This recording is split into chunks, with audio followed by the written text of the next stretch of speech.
So how do you write a research paper in 47 hours? So I want to talk about that, how you could do it in 47 hours. And I think it's possible. Do I think it's actually going to be a good research paper? I don't know. It really depends on you as an individual. So if you don't know me, I am Professor Dave Maslach. I'm an Associate Professor of Innovation Strategy and Entrepreneurship. And I created this whole reciprocity project to give back as much as I possibly can. There's so many people that help me out that I wanted to pay the favor for to help you out. So every research paper has a basic structure, and you can look at the basic structure. There is some sort of introduction, preamble, there is the meat of the paper, and there is a sort of ending, concluding part of the paper. Now, if I were you, the way that I would think about this, instead of thinking about this big research paper that you have to think about, I would sort of divide it into these particular chunks and think about it as the chunks of the research paper. Now, the other thing to think about, I want you to go back to what you learned in 5th grade. This is going to add a lot. It's going to add so much to your research paper, you would be surprised. I am always thinking now, at my age, and I've been doing this for a long time, for many, many years, I'm thinking about, okay, let's go back to 5th grade and think about how to write this paper as if I was a 5th grader. So think about when you write the research paper. So the introduction, there's typically 4 paragraphs that you're going to have to do. So the first paragraph, and it might be longer, it might be less, depending on how much you need to write. So the first paragraph is, what do we actually know about this particular problem right now? Or what do you know about this particular problem right now? Or defining the problem, right? Like that's the key thing, is defining what you are thinking about, or thinking about the whole world at this moment, right? Like what is going on currently, how we understand the world, and how you might understand the world.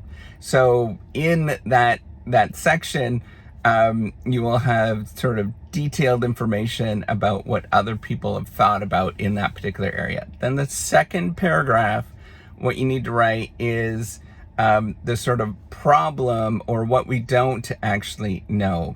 And when you actually write that out, you think about, why is this important? What's it about? What are we going to learn with what we are doing at this moment? Like all those sort of basic questions that you might think about. Then the third paragraph is, what are you going to be doing in this research paper? How are you going to sort of view the world? What are you going to do? Obviously, if you're doing a research paper in 47 hours, you're not collecting any sort of data in any sort of way. But what you might be doing is a synopsis or a review or something along those lines. And then finally, your last paragraph is telling the readers why what you actually did is actually important. So those are the implications, and sort of summarizing what you're actually learning and what's part of the research paper. Now, once you've done that, what you need to do is go to the meat of the paper, right? The bigger section of the paper. And in that bigger section, there's going to be an introduction for the theory that you're thinking about, or the view of the world that you're thinking about. So you might take so if you're in political science, you might take a political science view, right? Or you might take some particular view, and then you write about what this particular view is in a couple of paragraphs, right? You sort of detail how you're viewing the world, right? Maybe in sociology, you take a sociological view, and then you detail your view of the world based on the sociological view, right? Like going through all of the details in a couple of paragraphs. Then after that, at the last paragraph, you will write something like, I'm going to go into defining this, or go into thinking about this problem, and I'm going to give you, maybe it's the pros and cons of this problem, or the pluses and minuses of this particular problem, or something along those lines that you're detailing, or one perspective on this particular problem, using this lens on how I actually, or how I'm viewing the world. So whether it's a sociological lens or whatever lens that you're looking at. So then when you do that, you've already got, at that point, you probably have about 3 or 4 pages of stuff that you've written. So it takes a lot to actually write that. By the way, what I would do is use some sort of text-to-speech software that helps a lot. Google Docs is my favorite. That's what I use all the time. It works pretty good. It works phenomenally, actually. So I do that all the time.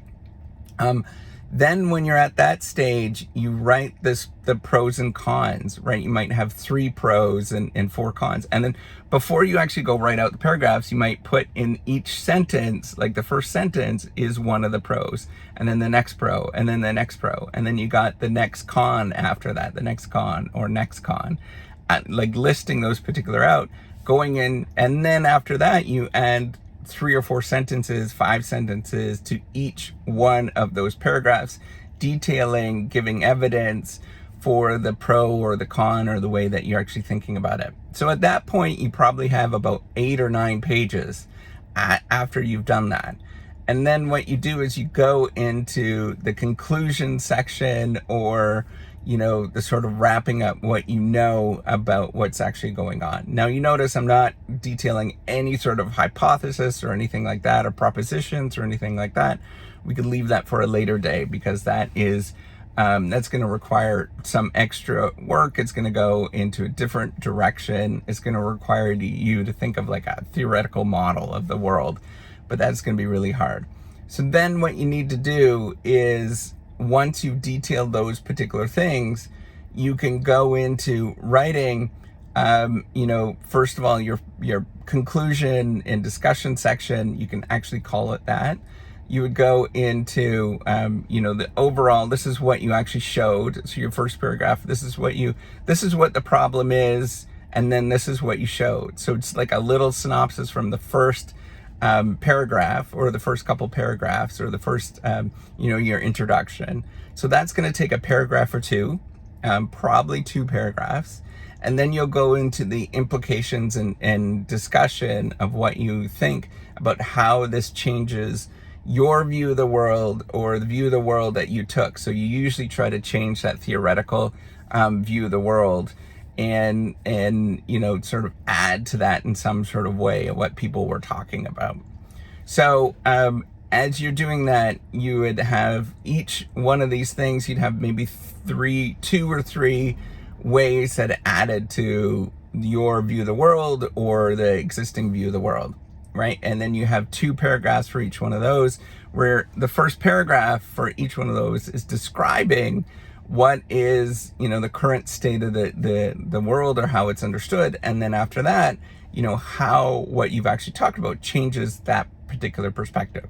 So at that point, you're probably about 15 to 20 pages in, and it would be pretty quick in terms of understanding this. Now, as you notice, I'm not necessarily I'm not getting you to actually think and read or do any of those kind of things that you might be sort of used to doing, because you often have a pretty good understanding before you actually go into it. You have to rely on that understanding. So what I like to do is to go after, once you've actually sort of written these things out or thought about it a little bit more in depth, I like to go back after and look for those citations and add those citations.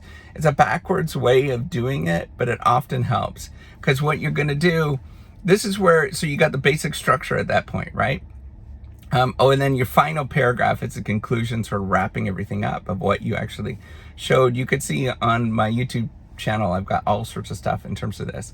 So what you're trying to do is have a rough structure at the beginning, and then, if you have time, so that's probably going to be at the 47-hour mark. And then what you have time is going through and thinking of, adding extra stuff, right? Different citations. I often will read a lot more in these particular areas and go into a lot more detail. That's where it takes me a lot of time. So I could do this part pretty quickly. And then the after part is where it takes a lot of time. So the reason why to tell you to do this sort of structure is that it cuts down on you going into many different directions. It really speeds things up a lot more, rather than being sort of stumped. So the goal is to just get into it as quickly as possible, have a rough structure, and then after you can redefine it. And then that's where you might actually start thinking about, different things. That's where you can start adding hypothesis and propositions and gathering data and all those kind of things. But your basic structure you can have, 15 pages, 20 pages within 47 hours pretty quickly if you do this basic structure. And it's going to really help you think about what's actually going on. And you can define, and remember, a lot of research papers are repetition. And a lot of papers are repetition that you're getting people to think, you're getting the audience, your reviewers, your, anybody that's looking at this to think a little differently. So you have to get them to repeat. You have to repeat and repeat over again. Now, this is not going to get you a paper that's going to get into a conference, but it will get you a research paper that is kind of basic, that you can do for an assignment. Now, there's different levels of,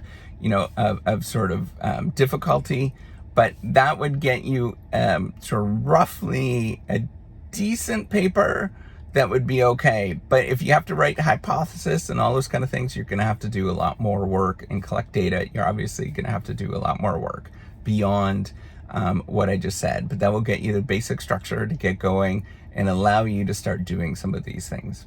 All right, take care. Hopefully this helps you out how to write a paper in 47 hours. All right, take care and have a wonderful day.